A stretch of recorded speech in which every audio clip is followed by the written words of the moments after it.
السلام عليكم، ازيكم احلى متابعين؟ عاملين ايه؟ اللهم صل وسلم وبارك على سيدنا محمد وعلى اله وصحبه وسلم.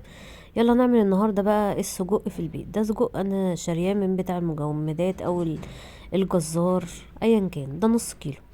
هبتدي ان انا اغلي له ميه واضيفه جواه، وفي ناس ما بتعملش الخطوه دي بس انا بحب اعملها عشان اي حاجه فيه من ايد الجزار تنزل في الميه، وكمان الدهون الزياده زي ما انتم شايفين الدهون عايمه من فوق على الميه بتاعه السلق. وبعدين ده كده انا سلقته نص سلقه بس، هيكمل سواه في التشويح.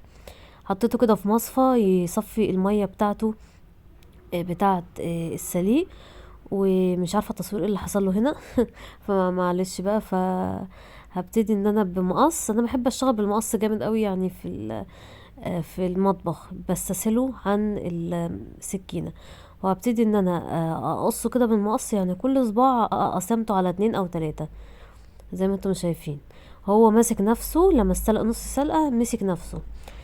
آه، في طاسه بقى او حله، هبتدي ان انا احط شويه زيت بسيط. دي نفس الطاسه الحله اللي انا عملت فيها مكرونه. فشطفتها كده من ميه السلق بتاعه المكرونه، ونزلت فيها بشويه زيت. وهحط السجق بتاعي، وحطيت له كمان شويه صلصه عشان انا اعمل زي سجق بالصلصه. تمام، دي صلصه جاهزه. حطيت تقريبا نص معلقه يعني، ما كترتش. بيديني اللون الاحمر الحلو كده زي ما انتم شايفين. آه كام تشويحه، وابتدي انزل بقى بفلفل رومي وبصل وطماطم، ونشوح كله مع بعضه. انا بشوحه هو الاول لان انا بحب الخضار يبقى فيه حته كده، اكنه بيمضغ معاكي شويه. يعني ما بحبوش مهري قوي. ودي الطريقه بتاعت المحلات بره. آه، يعني بتحس ان الخضار بيفضل طازه، لكن بيبقى السجق او الكبده بيبقى مستويين. ده المطلوب يعني. شوح كده كده كله مع بعضه، تشويحه كده على السريع. وهنزل بقى بشويه التوابل، ملح وفلفل، شطه وبابريكا وتوم باودر وبصل باودر.